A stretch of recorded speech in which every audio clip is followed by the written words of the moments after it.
everybody, you're listening to The Art Show on 106.6 FM Wickham Sound. This is the weekly radio show where we chat about the local arts news. We have a different guest on each week. We head over to the Rhylight Zone for a short story and or some poetry, and we catch up with Twangling Jack Ford over in the Ilk Shed for a weekly album review. As always, you can find us on Facebook. If you search for The Art Show on Wickham Sound, you should be able to find us. And we are repeated on Wickham Sound on Monday nights. We're on the Wickham Sound Listen Again, iTunes, Spotify, and wherever else you get your podcasts. Please do leave us a short review on your podcast platform of choice. You can also reach out to me here at the studio on dane.cobain@wickhamsound.org.uk. That's dane.cobain@wickhamsound.org.uk. And I'm particularly keen to hear from performers, poets, musicians, people with local arts news, people who've got MP3s to share, people who would like to come on the show to be a guest.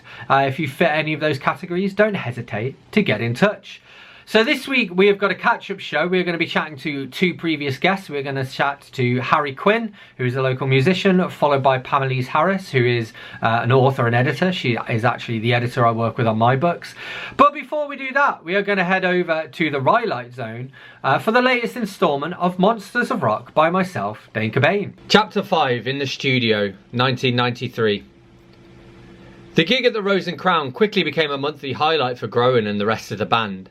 They spent most of the time between shows trying to learn more cover songs so that they could fill up their back catalogue and play for longer than Cedric would ever need. That didn't leave much time for songwriting, but Groen wasn't worried. They already had enough material for an EP, and the songs were getting better every time they practiced them. The spring was starting to give way to the summer when the Monsters were booked for their second venue. It was at a pub called the Phoenix in High Wycombe, a dingy little rock bar that was known throughout the Monster community as a place that was welcoming to the dead and the living alike. Groen had never been there, but Vlad Black had. He'd lived amongst the Chilterns for a while and used to go there on a Friday night to chat up the university students. This time the band had an ace up its metaphorical sleeve. That was the latest instalment of Monsters of Rock by myself, Dane Cobain. You're listening to The Art Show on 106.6 FM Wickham Sound, and this is Big Nose Thomas with Bell Ringing Daddy.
One touch,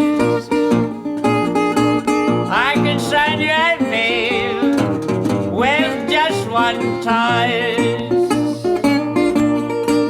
Well, you can try to sign it out, oh honey, but you won't get much.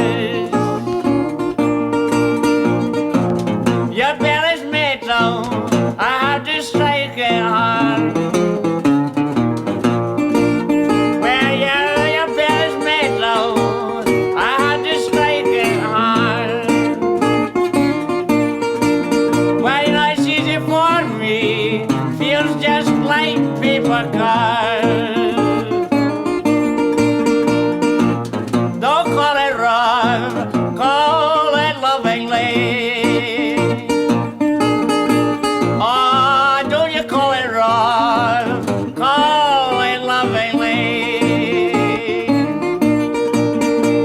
ringing in your bell, darling, and take it, sweet melody. I'll do it for you now, dear.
Through the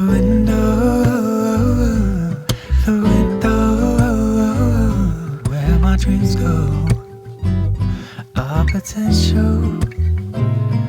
It's all about the context, whispered sound. Is it in my head or said out loud? Airplane mode, but you're still whispering. Is it a cloud or is it a painting? No one really knows how it's gonna go till the sun sleeps.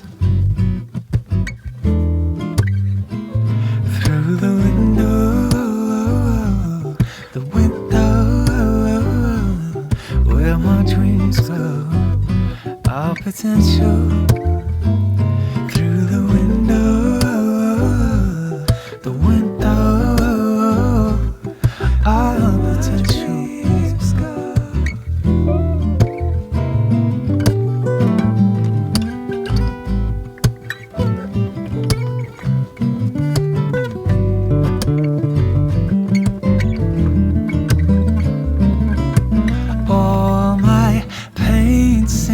Grey for a while, until I saw through,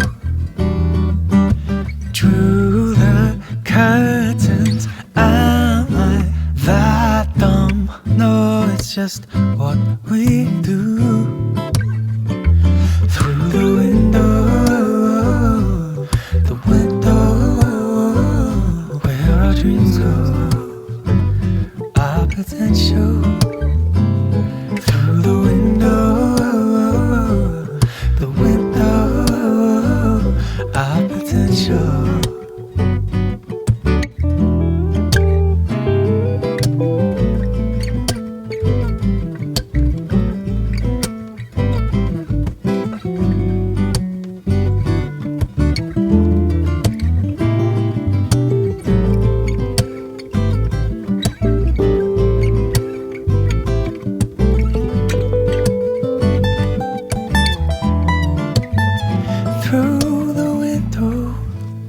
Through the window, where my dreams go. Alrighty, that was some new music from Harry Quinn. So new that at the time of recording this, I don't actually know what any of these tracks are called. Before that, we had Bell Ring Daddy by Big Nose Thomas. You're listening to The Art Show on 106.6 FM Wickham Sound. I'm your host, Dane Cobain. And it's time for us to be joined now in conversation by Harry Quinn for a bit of a catch-up. What's new since last time we spoke? So I think last time we spoke was probably about 3 years ago, something like that. So yeah, what's new with you in the last 3 years? Essentially, I've been working hard in my studio, just trying to get my own sound together, learning how to mix, building on all of that. So 2022, I released an album, which was the first thing that properly came out of my studio. And then since then, I've just been sort of drip feeding singles since then. So, I mean, today I've released a new song and another album also in April this year. So amazing. Just getting that all together, really. Well, and one thing, this is the thing I mentioned that I saw that you'd done. You did a thing recently where you wrote, recorded and mastered and released the song all in the one day. What was that process like? And, how did you feel going into it versus coming back out of it? Well, it was definitely quite tiring. Yeah. And as I sort of, you may read between the lines, there's a bit of a gap between the album 2022 and 2025. Yes, there were singles, but um, I think I was just wanted to challenge myself to be a bit more streamlined, to be a bit more efficient, and just put that deadline of I'm going to sit in the studio, come up with something, mix it, record it, mix it, master it, and put it out. Um, there were some limitations with, I couldn't bring in an orchestra or Yeah. I do most of the stuff, most of the recording myself, and all of the instruments are usually played by me. Um, so that's pros and cons there, but tiring, and just good to get out the system. Yeah. Well, I mean, I can imagine even just recording a full song in one day, just doing that can be a challenge. Writing, maybe you can get away with writing a song in, like, there's some famous examples of people who've written hit songs in 20 minutes or whatever. But even quite then, often, when you're writing a song, you'll go back and revise it. And then, the releasing and the marketing sort of side of things as well. And obviously you filmed yourself doing it all. I know you didn't sort of edit all of that down on the same day as well, because then that would have been too much. But yeah, it's crazy that each one of those areas, I think you could easily dedicate a whole day to. But at the same time, I mean, how do you feel about the end project? Do you feel like you sacrificed any quality or anything like that? Or was it, as you say, was it just the fact that it's streamlined and was more efficient use of your time? Yeah, I think if I'm being very critical and transparent, it's not my absolute peak creation on all counts. But I am very happy with it. Mm-hmm. I think some of the elements of um, that have perhaps held me back previously with just over perfectionism. Mm. I just couldn't really cling on to, so I just had to keep pushing forward. So yeah, Amazing. yeah. I obviously you mentioned like the marketing side, and that's that probably that is another whole episode or Mm-hmm. whatever. But yeah, there we Yeah. go. Well, as you say, I suppose the actual release of it is probably one of the easiest bits, in terms of, as long as you've got something you can use as a bit of cover art and you can upload it, it's not too bad. Whereas, again, the writing and the recording process. And I mean, what was it like have you done that before, in terms of almost writing alongside the recording process? Because I imagine, I'm watching the video clip that you put together of that. You're literally, you've kind of laid down the acoustic guitar and some vocals, and then you start to think, okay, well, what will the bass sound like? And you're almost like writing it as you go. How does that differ from what you've done sort of historically with your songs? Yeah, so for my previous two albums, 2022 and 2017, everything was mapped out sort of completely in its entirety, even in like a demo form, and then I was just going in and doing the real thing afterwards. In this case, and slowly over time, I'm just trying to trust the process, I suppose. So in order to come up with those ideas in the first place for a sort of a strict plan, there's still got to be some spontaneity, and it's just trusting that in the moment and allowing it to happen and commit to it. Both in a technical sense. Now I'm a bit more familiar with how is it sounding when you record it, and how does it sound when it's finished, in terms of mixing and all that sort of stuff. But also the parts themselves, and yeah, I think it's just piecing it all together, in a sensical way, that represents the overall emotion and feel of the piece itself. Yeah. So, Well, and then it's the audience who can be the ultimate judge of how successful it was. well, and speaking of the audience, because that's one thing that strikes me there, and I'd be keen to know how this compares to the most recent album and your older one as well. Because obviously, writing and recording something in a day, you can't go and play that at open mic nights or at shows and get audience reaction and get people coming up to you afterwards and saying what bits they liked and what they didn't, or even just finding out for yourself from looking at people's faces as you play and seeing what hits home. Did you have much of a chance to do that with the 2025 album? Because I am assuming with the older one, you did get a decent chance to go and play live. So how's that looked like recently for you in terms of workshopping your songs live as and when you record them, you know? Yeah, to me, that's like an absolutely excellent question, because in the past, it fed into perfectionism as well. But playing live is the ultimate acid test. In all sorts of different live situations, you can figure out so many things about the song, change it, all the rest of it. And the current trend for releasing music appears to be, for better or worse, with different success rates, certainly for me, is more regular releases, and that therefore impacts your ability to just internalize the playing of it. So if I was to play one of my tunes from the previous albums, I'd be pretty on it. Whereas I'd have to think a bit harder with the more recent tunes, because I'm releasing them in quick succession, and there is, as you said, there's less time to sort of internalize it in that way. But I think what I'm trying to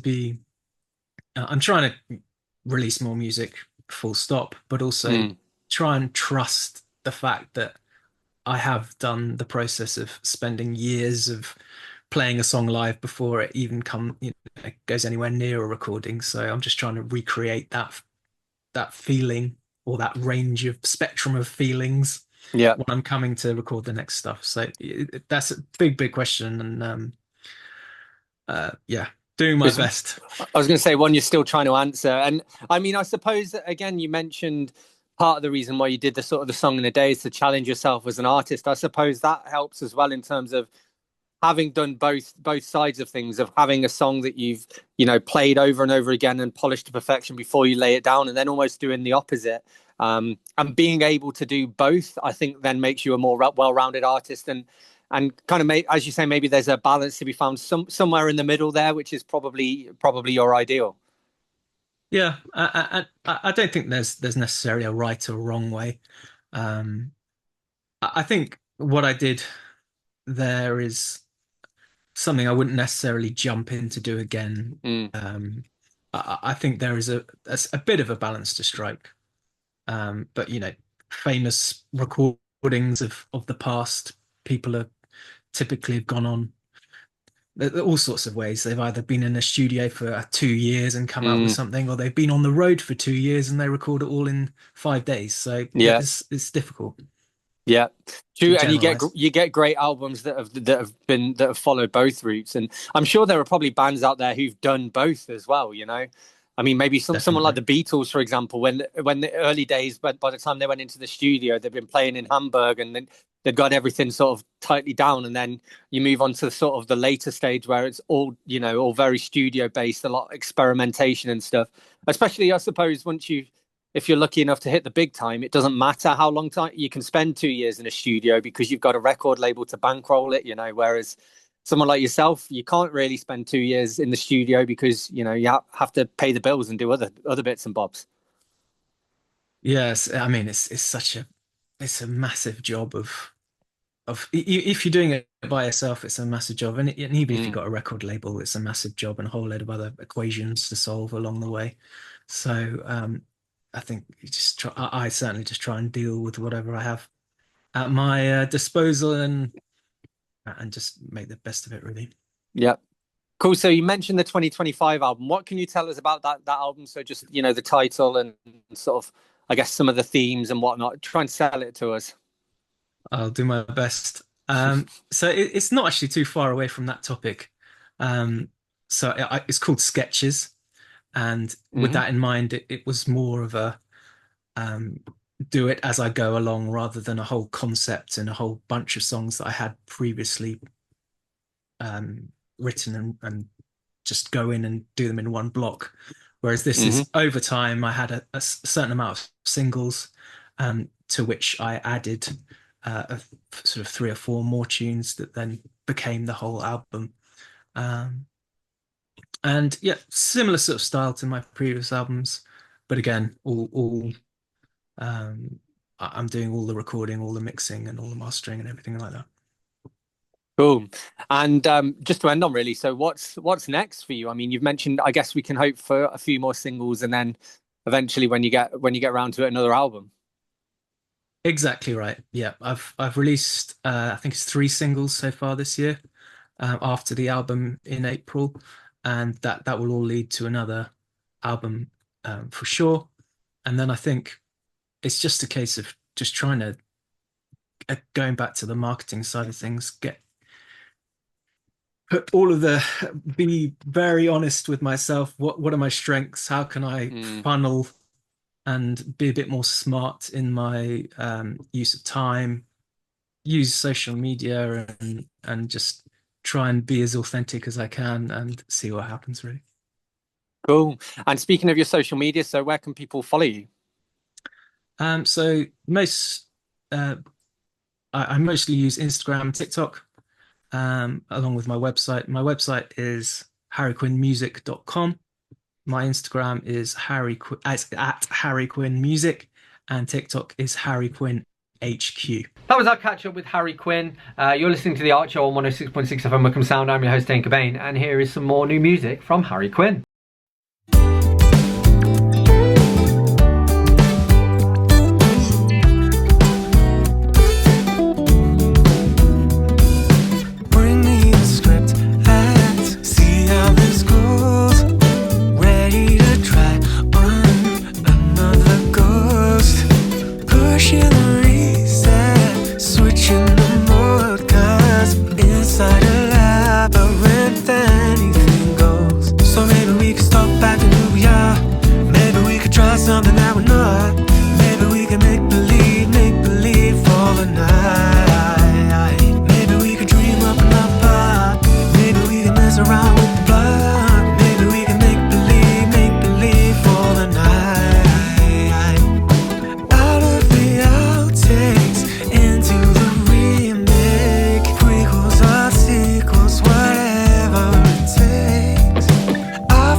Screen time.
That was some new music from Harry Quinn. You're listening to The Archer on 106.6 FM Wickham Sound. I'm your host, Dane Cobain. And I'm joined in conversation now with previous guest Pam Elise Harris for a little bit of a catch-up. What's new since last time we spoke? Oh, okay. Well, let's see. That was like 3-4 years ago. I'm still editing. I have a lot more authors now. I mean, like, there are more authors than I can count that I'm working for right now. Like, and some have gone on to do indie, and some have gone on to do traditional. As far as I'm going, I'm trying to find more time to do my writing because I have 2 stories I'm currently trying to restructure because they're taking over my brain. But I thought it'd be like a simple, like, little edit here, little edit there, just switch a word. Like, no, that does not work. So they're going to be restructured. I've got 2 things that I'm hopefully going to be working on writing. And yeah, that's pretty much. I have one of my authors had a recent release. If you want to hear about that, Yeah, for sure. Okay, my author Dennis Sharp. We just had a release of an anthology of 7 of his books, and they are all in. Actually, I can show you since we have the visual. Start here. Library of Dust. This is 7 awesome Dennis Sharp stories, all in 1 volume, and they've only ever been released digitally before. So, Cool. and I edited some of them, but not all of them. Yeah, awesome. And so you mentioned the projects that you're hoping to work on with your own writing. Can you tell us a little bit about them? You don't have to give us full spoilers, but maybe, just touch on roughly what we can expect genre-wise. Okay, well, the thing is, okay, so the 2 that I need to restructure are both YA, which is not I normally write for adults, but these 2 just happen to be YA.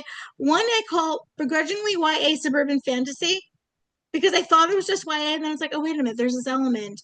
And basically, the simplest way to do this is to describe it as it's 2 teenage girls. They order shoes from the same online company, but the orders get switched. Yeah. And one's based off Cinderella, and one's based off Dorothy from The Wizard of Oz.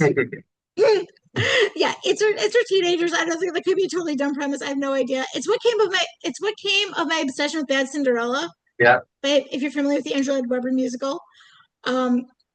And then the other one I call Oblivion Junior because my book Oblivion has a certain way that it did the POVs. Each chapter had a single character POV, and I've done this with this other story I'm calling The Next Chapter. It is about 4 high school seniors on their way to becoming just deciding what the next chapter of their life is going to be. Awesome. And do you have like rough timelines in mind for these, or is it just as and when you get the time? It's when I get the time right now, because for some odd reason, September has exploded, and like everybody's coming out of the woodwork asking, like, "Oh, edit this, edit that." It's like, okay, sure. Yeah. Oh, that's a nice problem to have, though. It is. Cool. It really is. And like, I wonder if, like, bearing in mind that you're an editor, what do you think that brings to your writing? Having that experience as an editor, do you think that makes you a better writer? I think that, yeah. Also, my best experiences as an editor comes from also being an author and being on the other side of it, because you learn things you don't think about, like that. Like positive comments actually make people feel good. Because before that, it's like, you're just thinking of, oh yeah, this needs to be fixed, that needs to be fixed. But wait a minute, you also need to tell them when you enjoy something. Yeah. Because then they know to do more of that, because one time I was asking authors like what they fear the most when they send a manuscript to an editor. And I thought it was going to be that the editor will tear it apart. And the main thing they were interested in is, does the editor like the story? Does somebody like the story? So yeah, so learning positive comments from just being on the other side of it was really helpful. Yeah. Well, I suppose as well, there's that idea, isn't there, of like you do a sandwich, so you do positive comment, constructive comment, positive comment, and then it makes the constructive comment a lot easier to absorb because it's kind of bookended by those positive comments. Well, I was in a critique group at one point, and one of the things that we were told when we were doing our critiques is you have to have 1 positive comment and 1 constructive, because just to make sure you're evening it out. Because when everyone's commenting, the author cannot speak. The author's just taking their notes, and then they'll get to speak afterwards. So you really get a chance to like get out all of the comments, and then respond to everything all at once. Yep. Yeah. That makes sense. And so, like, as you're an editor, what's your publishing team look like? Do you have an editor that you work with? And, you know, who else do you work with to get your books out? Well, back when I did Oblivion's the only book that I had actually published. That came out in 2015. And the reason that there was never a follow-up to that is because people ask me why I never published after that again. I didn't want to. But every once in a while I get the bug. Yeah. So I may have the bug now. I'm not quite sure, but I know that I want to go back and revisit these stories. But as far as my team goes, I have a friend that I can bounce ideas off of. We've talked about writing stuff. I was having trouble at one point, with like villains, and we had a conversation about that because I have one of the stories I'm working that I have to write has villains and it has like characters that are not as nice as I would normally make characters. So yeah, we've talked about that. And when such time comes as I need editors, I know people. Yeah. I know exactly who I want to use. I know who I want for my cover design and who I want for my interior. So whenever such time comes that I publish again, I've got ideas. Like I know where I want to go. Awesome. Cool. And so you mentioned that your client list is growing. Can you talk us through some of your authors that you work with? Okay, some of the authors I work with. Let's see who I got right now. Right now, so one of my authors is a science fiction author. His pen name Andrew Sweet. He also writes under Roman Hawthorne. And he did science fiction. He has two series. There's two. Yeah, I think it's two. I think it's just two. I think it's just two series. He has that Virtual Wars, and then there's Drift, which we're just working on the second book of Drift now. And there's another one we're working on. I'm not sure if that one's going to become a series. But he has in Virtual Wars. There are people who are like regular people, and then there's people who are models, and the models have barcodes across their wrists, and they're considered kind of lesser than the other people. And there are people trying to like fight to just the models will be the same, like equal to people. And there's a whole. It's been a while since I've looked at Virtual Wars, but but they're like, I think, what is it, like 3 books we did? I think it's 3 books into the series we done. He renamed all the series, all the books in the series, like after we did it. Yeah. So like book 1 and book 2 had different names when I edited them than they do now. But yeah, Virtual Wars, Andrew Sweet is out there. Drift, I think, was under Roman Hawthorne. And that one is basically, so that one, there was this chemical agent that was supposed to make people younger, but what winds up happening is that like it was supposed to be like really niche gift for like rich people. Yeah. And then what happened was somebody dropped it and like it went all over the place. And when you breathe this in or get this on you, you become part animal. Right. Okay. So there's one that turned into, what was it? One has fairy wings. What is fairy wings? One's like a spider. The book we're currently doing, we have someone who's like a snake. All depending on what DNA was in the tube. Yeah. Yeah. Awesome. It's an interesting series. I don't know that I'm describing these well, but that does sound cool. Awesome. Well, and there's a couple of things I want to ask you about as well. So one of them is you mentioned just before we started talking that this is going to be out around Comic-Con. Yes. How many Comic-Cons have you been to now? This will be number 10. Number 10. Amazing. Yeah. And what is it about Comic-Con that you love, and what are you looking forward to this year? Okay, so what I like about it, it's, first of all, it's days off because I don't get that very often. But it's just a time to be around friends, to learn more about things that we like. Because there's like George R. Martin's going to be there this year. Amazing. It is, yeah. He's promoting some new show, I think. But as far as what I'm excited for this year, Annie Potts is going to be there. Okay, yeah. And I loved her on Designing Women, but she also did another show called Any Day Now. Yeah. Which I don't know if it ever made it over to England, but it's a very simple story of these two women who grew up in Alabama in the 1960s, and one was black and one was white. And I love that show. It's one of my all-time favorites. So I'm looking forward to seeing Annie Potts. James McAvoy is going to be there. Amazing, yeah. Who's just like a phenomenal actor. Aside from his movies, he did a show at Brooklyn Academy of Music one time, Cyrano de Bergerac, and he was friggin' phenomenal. Awesome. Cool. And just before we wrap things up, I want to ask you, what's your take on AI and generative AI, and how's that kind of affected you with your work? Okay, so AI has like taken over. A lot of people are going to AI instead of using human editors. So it's kind of killing my industry. But also on the flip side, a lot of indie authors that I work with don't have a lot of money to spend on editors. So they see this as a cheaper alternative.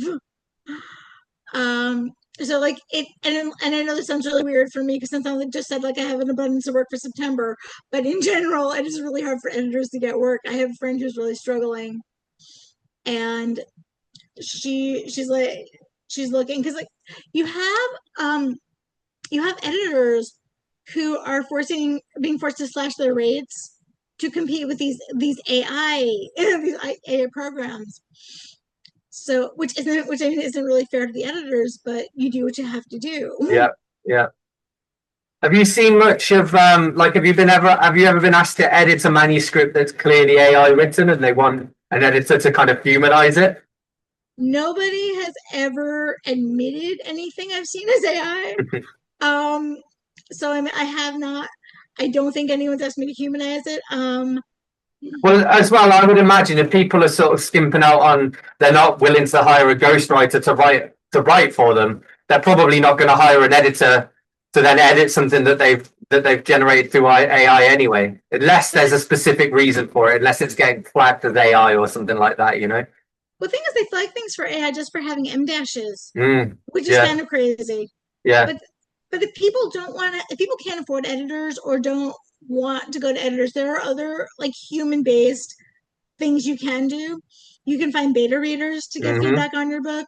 You can like my critique group that I mentioned earlier, like they were great when it came to like story stuff because they would always see things that I didn't see, and also because we were a critique group, we met like every other week. We knew each other, safe environment. Yeah. Everyone's been through the same critiques, so they know. So they know they've been in the same spot that you're in. Yeah, I mean the classic thing is if you're a first time author, find another first time author and you can kind of agree to edit each other's books, and then you both basically get a free editor, and you're building up your experience so that down the line maybe you do go into freelance editing or whatever it is, or if nothing else, it's something to put on your writing CV without feeding the AI. Right. Well, I mean, for my first edit, actually, when I was doing Oblivion, I did a swap with a friend because she wanted to learn how to be a development editor. I needed an editor, so we swapped manuscripts, and that's how I got Oblivion edited. Yeah, amazing. Cool. And so just to end on, and we've touched upon this a little bit, but it's the usual. What's next for you, and where can people follow you to stay up to date? Okay, so what's next for me? I'm going to be, like I said, the books I mentioned earlier. I have been playing around with launching a blog that to help authors who are new to this, to learn like the editing process, things they need for their books, and it's all from things that I've seen people don't seem to know. Yeah. Like that story needs a central conflict. That story, there's like what I call the new author trifecta, which is lack of a central conflict, the overwriting and head hopping. Which is switching between two characters for listeners, for just switching between the two characters' points of view in the same scene, because that can get confusing. Yeah. And if everybody wants to follow me, anything that's going on will be on Facebook, author Pam Elise Harris. Big thank you to Pam Elise Harris for joining us. You're listening to The Archer on 106.6 FM Wickham Sound. I'm your host, Dane Cobain, and this is some more new music from Harry Quinn.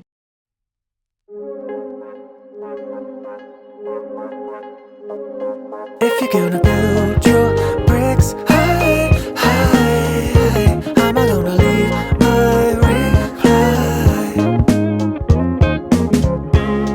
If the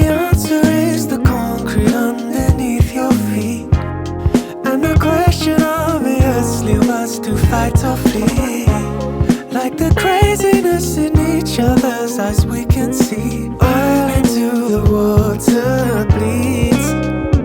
If you're gonna build your bricks high, high, high, how am I gonna leave my reply?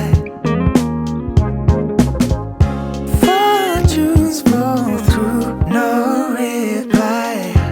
Yours sincerely for closed eyes. Thought that I'd cajole ya in boxes and shoulders, cold as ice. If I'm gonna build my bricks high, high, high, how you gonna leave your reply? If I'm gonna build my bricks high, high, high, how you gonna leave your reply? First things first. First things first. If you're gonna build your bricks high, high, high, how am I gonna leave my reply? If I'm gonna build my bricks high, high, high, how am I gonna leave this behind? Built it so high, built it overnight, and the compromise has been compromised. More than oversight, overanalyzed, and we're overtired.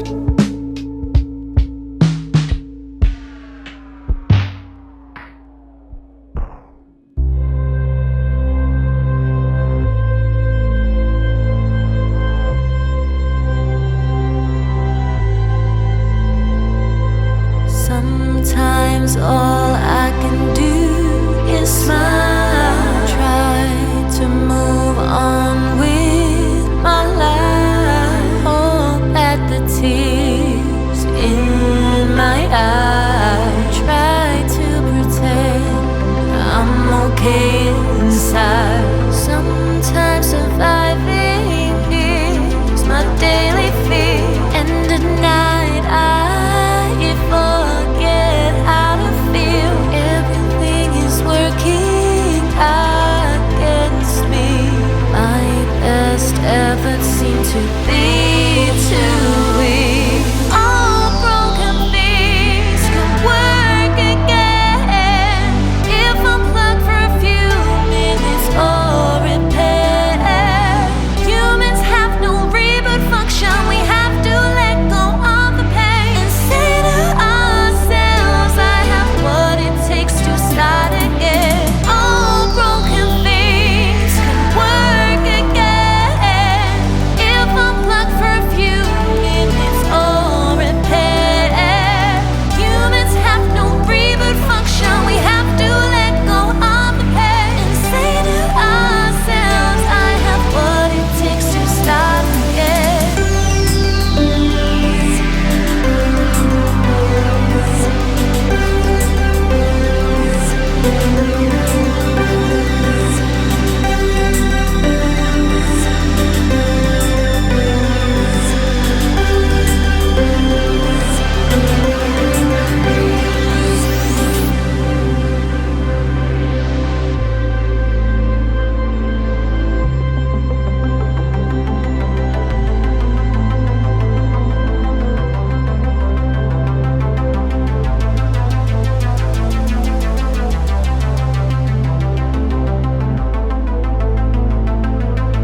I'm not yet where I want to be, but I will get there soon, I believe. Today I will not worry about things beyond my control and out of my reach. One day all this pain will make sense, for I know better days just lie ahead. Tough times are part of the healing process, and I'm not breaking down for anything less. All broken things can work again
That was Reboot by Humans Can't Reboot, and before that we had more new music from Harry Quinn. You're listening to The Art Show on 106.6 FM Wickham Sound. I'm your host, Dane Cobain, and it's time for us to head over to the Ilk Shed now to catch up with Twangling Jack Ford for a weekly album review.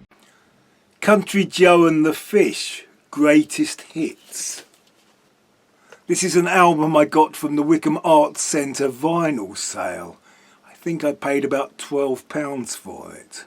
When I was first becoming seriously interested in rock music, I seem to recall that if someone was asked to pick an example of West Coast or San Franciscan druggy hippie psychedelic music, often the first thing they would say would be Country Joe and the Fish.